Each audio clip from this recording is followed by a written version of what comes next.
Occupational English Test. Listening Test. This test has 3 parts. In each part, you'll hear a number of different extracts. At the start of each extract, you'll hear this sound. You'll have time to read the questions before you hear each extract, and you'll hear each extract once only. Complete your answers as you listen. At the end of the test, you'll have 2 minutes to check your answers. Part A. In this part of the test, you'll hear 2 different extracts. In each extract, a health professional is talking to a patient. For questions 1 to 24, complete the notes with information you hear. Now, look at the notes for extract 1.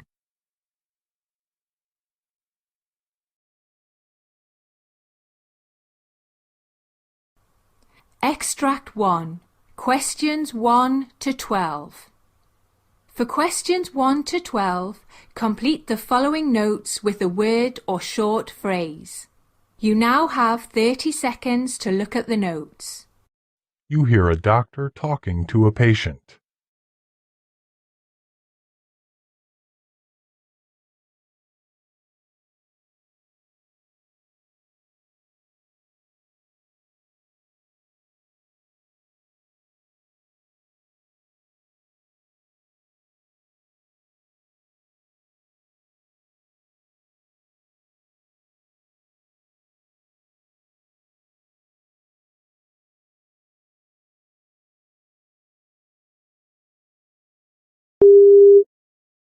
Hello, Doctor. Good morning. Good morning. What's your problem?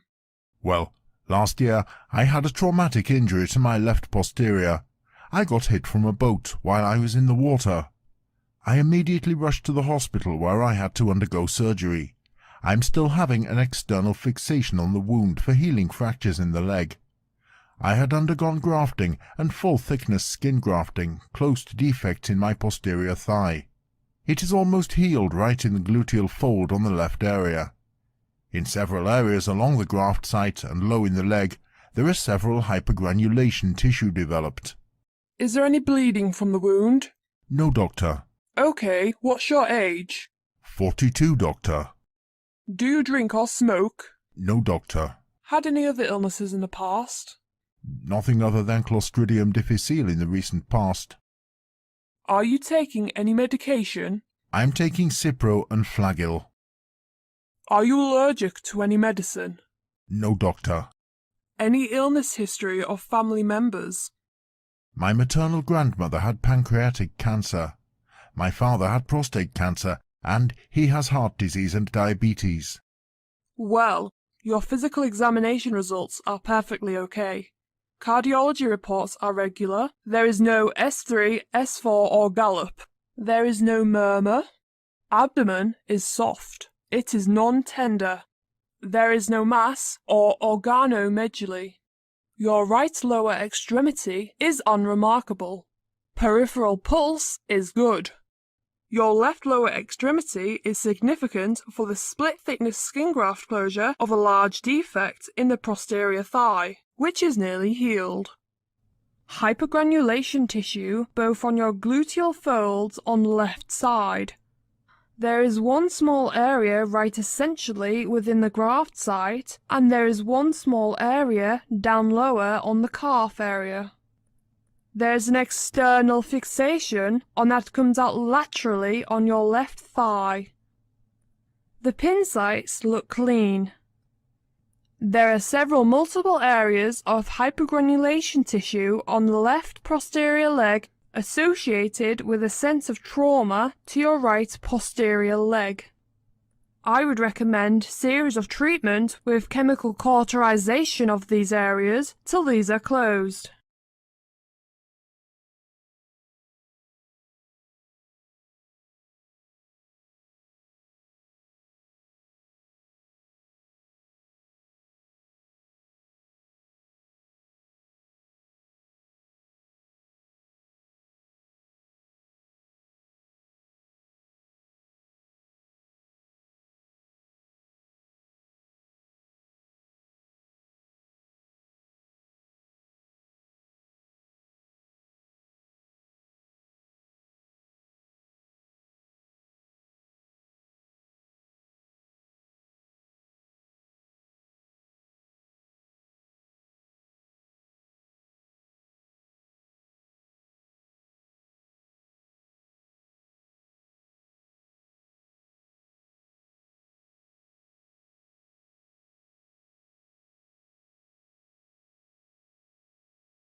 Extract 2.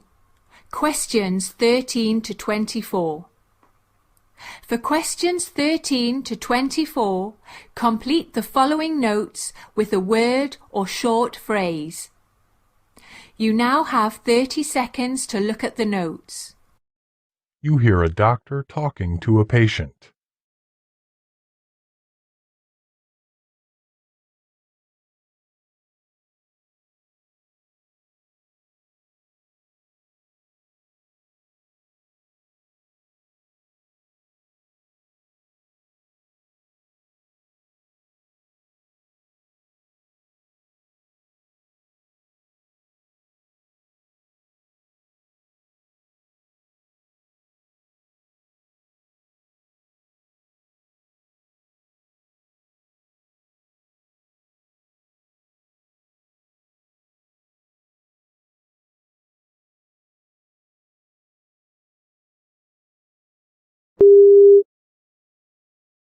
Good morning, Doctor.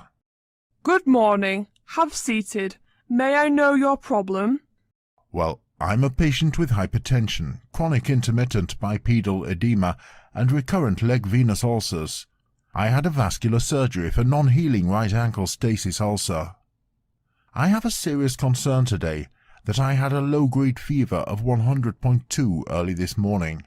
Otherwise everything was well. The thing is, I was not even aware of the fever. I do have some ankle pain, worse on the right than the left. Okay, what's your age? 52, Doctor. Do you drink or smoke? No, Doctor. Are you getting nausea, vomiting or diarrhea? No, Doctor. May I know your previous illness history? Well, hypertension, exploratory laparotomy in 2016 for abdominal obstruction, cholecystectomy in 2017, chronic intermittent bipedal edema, venous insufficiency, chronic recurrent stasis ulcers. What medications are you taking? Primaxine, daptomycin, clonidine, furosemide, potassium chloride, lisinopril, metoprolol, ranitidine, colace, amlodipine, zinc sulfate, Lortab, multivitamins with minerals. Are you allergic to any medicine? No, Doctor. Well, the physical examination shows heart rate 73, respiratory rate 20, blood pressure 104/67, temperature 98.3, and oxygen saturation 92% on room air. There is hyperpigmentation involving distal calf on both legs. There is an open wound on the right medial malleolar area measuring 9 by 5 centimeters with minimal serous drainage. Periwound is hyperpigmentated with a hint of erythema extending proximally to the medial aspect, distal third of the right lower leg. There is warmth but minimal tenderness on palpation of this area. There is also a wound on the right lateral malleolar area measuring 4 by 3 centimeters. Another open wound on the left medial malleolar area measuring 7 by 4 centimeters. Wound edges are poorly defined. Laboratory results show white blood cell count is 5.8 with 64% neutrophils. H&H 11.3/33.8 and platelet count 176,000. BUN and creatine 9.2/0.52. Albumin 3.6, AST 25, ALT 9, ALK Phos 87, and total bilirubin 0.6. Chest X-ray shows chronic bibasilar subsegmental atelectasis, likely related to elevated hemidiaphragm, secondary to chronic ileus. No absolute findings. You have multiple previous wound cultures positive for Pseudomonas, Enterococcus, and Stenotrophomonas. Fevers, right leg, ankle cellulitis, chronic recurrent bilateral ankle venous ulcers, hypertension. I am ordering 2 sets of blood cultures, injection with daptomycin and primaxine 4. I am ordering an MRI of the right ankle to check for underlying osteomyelitis. Follow-up results of wound cultures. Additional treatment and medications are upon follow-up.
That is the end of Part A. Now look at Part B. In this part of the test, you will hear 6 different extracts. In each extract, you'll hear people talking in a different healthcare environment. For questions 25 to 30, choose the answer A, B or C, which fits best according to what you hear. You will have time to read each question before you listen to the audio. Complete the answers as you listen to the audio. Now look at the question 25. You hear a discussion about common types of neuropathic pain. Now read the question.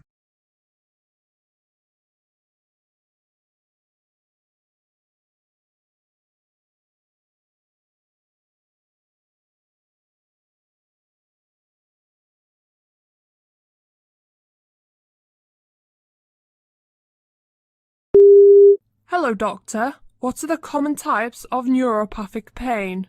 Well, while there are countless types of neuropathic pain, some of the prominent types include carpal tunnel syndrome. Is caused by nerve compression in the wrists and causes pain in the wrist, thumb and fingers. Central pain syndrome can occur after nervous system damage, such as a stroke. Degenerative disc disease, one may feel neuropathic back pain if it causes damage to the nerves entering or exiting the spine. Diabetic neuropathy causes stabbing pain in the hands and feet of some diabetic patients. Phantom limb pain can occur in some patients after a limb is amputated. Postherpetic neuralgia is brought on by an outbreak of shingles and persists after the condition has cleared. Pudendal neuralgia is a type of pelvic pain caused by compression of the pudendal nerve. Sciatica is caused by compression or irritation of the sciatic nerve and often results in shooting pain that radiates down the back of the leg. Trigeminal neuralgia is characterized by shooting neck and facial pain.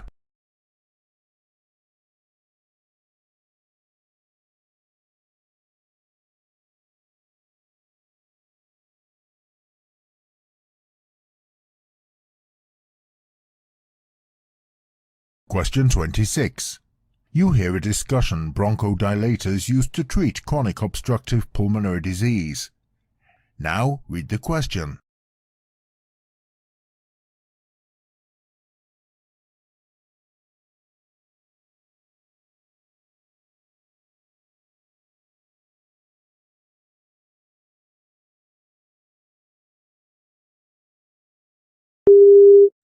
Hello, doctor. What are the different types of bronchodilators used to treat chronic obstructive pulmonary disease?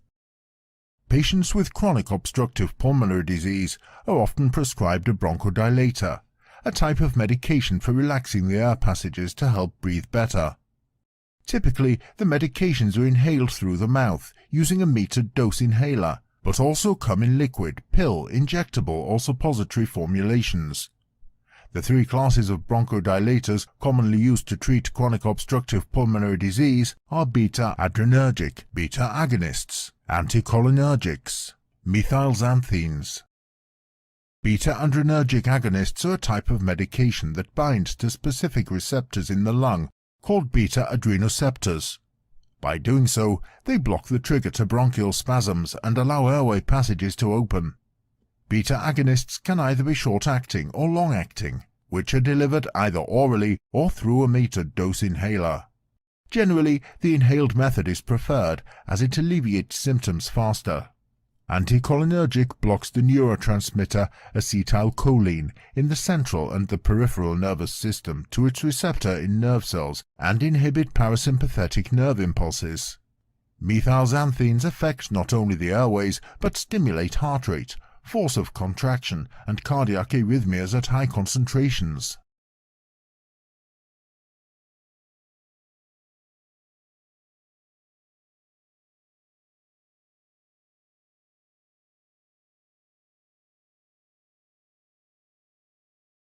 Question 27.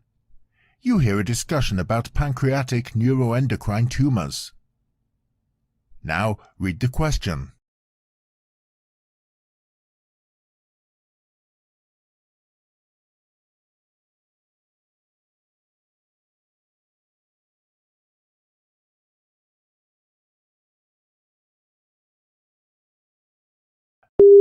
Doctor, what are the various types of pancreatic neuroendocrine tumors?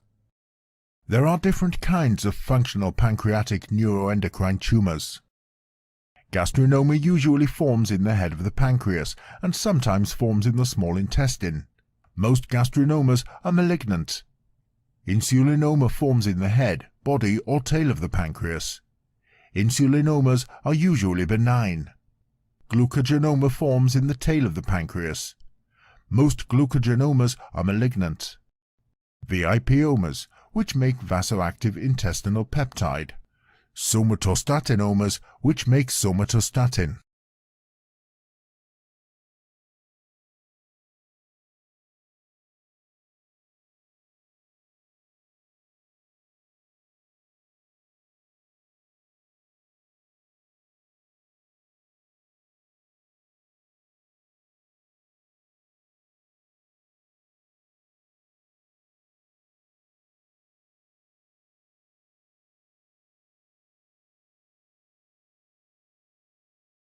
Question 28. You hear a discussion about melasma and different types of melasma. Now read the question.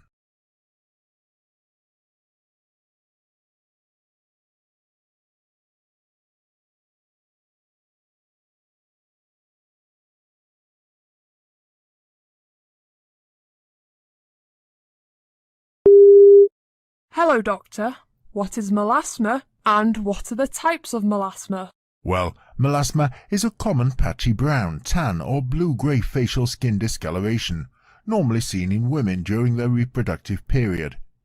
It typically appears on the upper lips, upper cheeks, forehead and chin of women of 20 to 50 years of age. There are 4 types of pigmentation patterns are diagnosed in melasma: epidermal, dermal, mixed, and an unnamed type found in dark-complexioned individuals. The epidermal type is characterized by the presence of excess melanin in the superficial layers of skin. Dermal melasma is defined by the presence of melanophages throughout the dermis. The mixed type includes both the dermal and epidermal type. In the 4th type, excess melanocytes are present in the skin of dark-skinned individuals.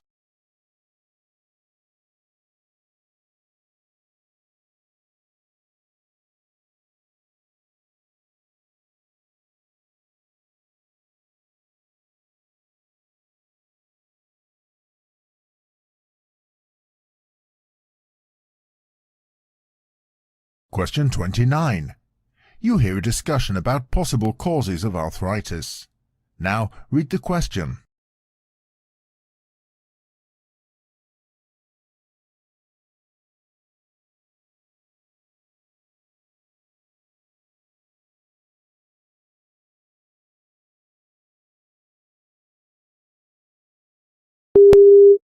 Hello, Doctor. Can you tell me what are the possible causes of arthritis? Osteoarthritis is associated with cartilage damage. Genetic conditions are thought to play a role in osteoarthritis. Age alone is no longer seen as the cause of osteoarthritis. Rheumatoid arthritis is an autoimmune disease that develops as the immune system malfunctions and attacks the body's own tissues. Gout develops when excessive uric acid accumulates in the body and crystals are deposited in the joints. Reactive arthritis causes joints to become inflamed as a result of an infection that triggers the immune system. Usually, this condition resolves.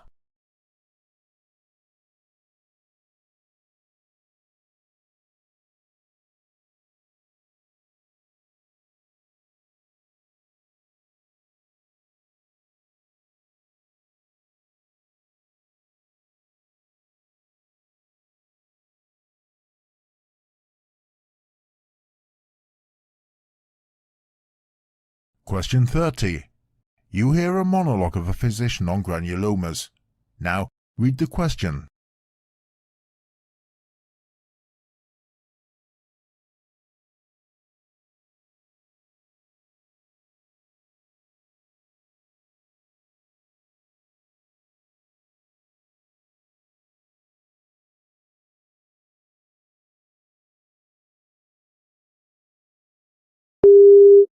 Granulomas are tissue nodules of immune cells that occur in diseases such as sarcoidosis and tuberculosis that can damage many organs. It is the chronic activation of the metabolic sensor mammalian target of rapamycin that is responsible for the granuloma's formation. In sarcoidosis, this mechanism leads to a course that is chronic and difficult to treat. Since mammalian target of rapamycin inhibitors belong to a group of drugs already licensed for clinical use, these findings offer new and quickly testable treatment options.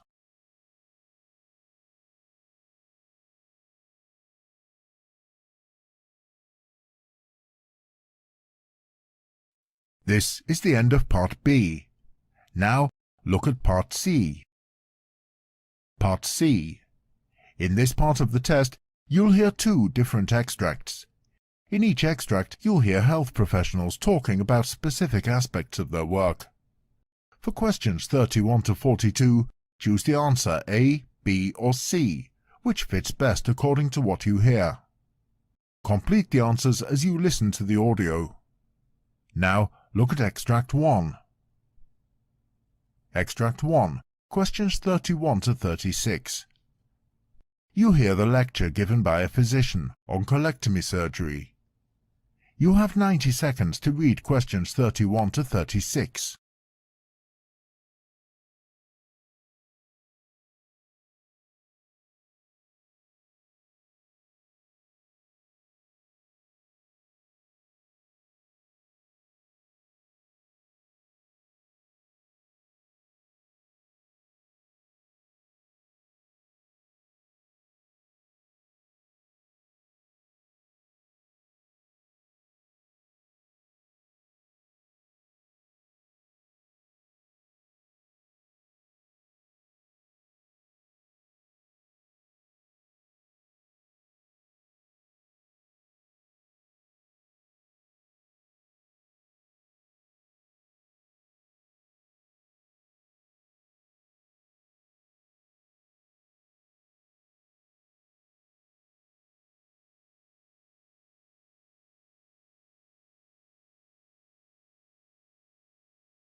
Hello, doctor. Please explain to me different types of colectomy surgery. Well, the surgery to part of or all the colon or the large intestine is called a colectomy, and there are many types of colectomy surgeries. The type of surgery and how much the colon is removed, based on the disease and the extent of damage to the large intestine. In the proctocolectomy, the colon is removed along with the rectum. The term procto refers to rectum. With both the colon and the rectum removed, the body will need a new way to dispose of stool. For most people with inflammatory bowel disease, either ulcerative colitis or Crohn's disease, a proctocolectomy also means the creation of an ileostomy. When part of the small intestine is brought through the abdomen to create a stoma, it is called an ileostomy. Therefore, the stool can be passed through the stoma and is received in an ostomy device worn on the outside of the body. The ileostomy can be temporary or permanent. J-pouch surgery is an ileal pouch anal anastomosis, which is done along with proctocolectomy or after proctocolectomy. In this surgery, the last part of the small intestine, called the terminal ileum, is sewn together in the shape of a J and can then hold stool for a period of time, serving like a rectum. Ileoanal anastomosis is done to restore the ability to move stool through the anus. In this surgery, after the rectum and colon are removed, the small intestine is connected directly to the anus. In the total colectomy surgery, entire colon will be removed. Unlike proctocolectomy, the rectum is not removed in this surgery. A total colectomy with partial or complete rectum left in place may be done in certain cases of either Crohn's disease or ulcerative colitis. In a partial colectomy, part of the colon is removed, and it may also sometimes be called a subtotal colectomy. A partial colectomy may be done for certain patients with Crohn's disease, while it is also done to treat colon cancer or diverticulitis. This surgery is never done for the patients with ulcerative colitis, since the disease will often recur in the healthy section of the colon that is left. In hemicolectomy surgery, either the left or the right part of the colon is removed. In a right hemicolectomy, the cecum, ascending colon, and a portion of the transverse colon are removed, along with the appendix is attached to the ascending colon. Whereas in a left hemicolectomy, the descending colon and part of the transverse colon are removed. In this surgery, typically the healthy sections of the colon are connected together. Therefore, an ostomy is not required.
Now, look at Extract 2.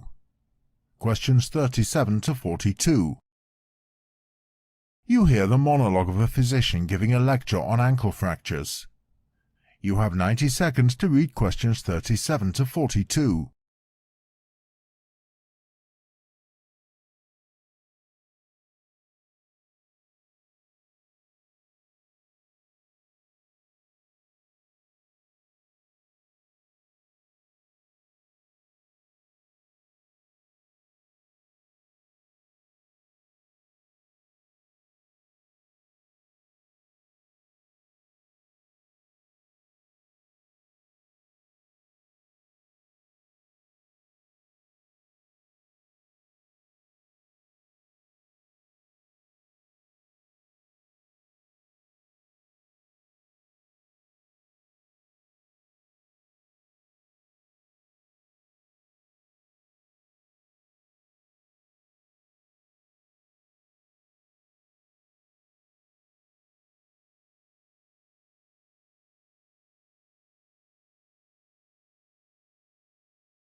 Hello, Doctor. What are the types of ankle fractures? There are different types of ankle fractures, and treatments vary significantly based on the location and severity of the injury. When a broken ankle occurs, the injury may be to the end of the medial malleolus, called tibia, or to the lateral malleolus, called or both. There are many types of ankle fractures, and let me explain you about certain common types ankle fractures. Lateral malleolus fractures is the ankle fracture that involves only fibula. Most of the lateral malleolus fractures can be treated without surgery if the ankle joint remains stable. A surgery is recommended in case of an unstable joint or the ligaments are damaged. However, the hint for surgical recommendation is when the fibula fracture is within 4 centimeters of the end of the bone. In such case, the fracture can be treated non-surgically if there is no injury on the inner part of the ankle. Medial malleolus fractures involves only tibia. This fracture occurs to the bone on the end of the tibia, which is called the medial malleolus. An isolated medial malleolus fracture is very rare compared with an isolated lateral malleolus fracture. Generally, a displaced medial malleolus fracture is treated with surgery. Bimalleolar ankle fractures involves both fibula and tibia that occur when there is an injury to both the inner and the outer side of the ankle, always resulting in an unstable ankle joint, and surgery is to be recommended for most of the patients with this kind of fracture. Even if the fracture heals without a perfect positioning, the ankle joint alignment will remain disturbed and could result in accelerated arthritis of the ankle. Even after a surgery, ankle cartilage can be damaged at the time of the fracture, resulting in arthritis. Therefore, a proper diagnosis and repair of these fractures is essential to avoid the chance of long-term problems. Although a bimalleolar equivalent fracture involves only fibula, there is also a tear of the ligaments on the inner side of the ankle, resulting in instability of the ankle joint. Therefore, a surgery is essential. Trimalleolar fracture involves both fibula and tibia like a bimalleolar ankle fracture. However, the bone in the back of the tibia called the posterior malleolus is also fractured.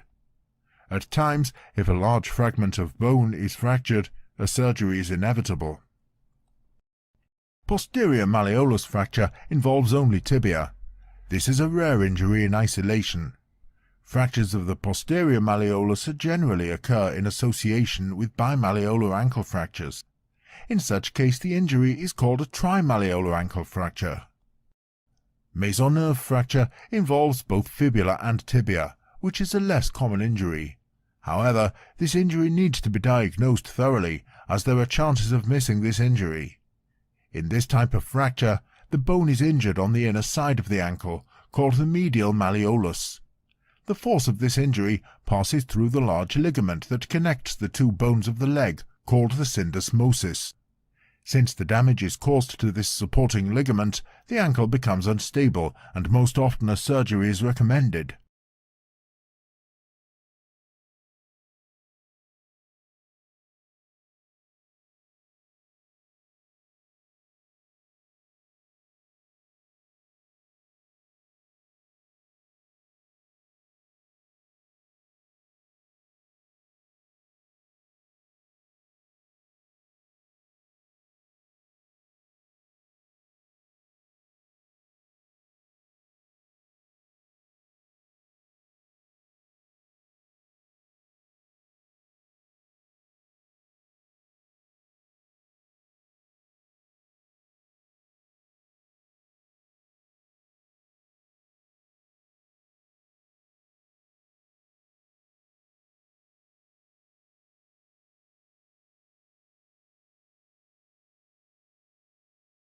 This is the end of Part C. You now have 2 minutes to check your answers.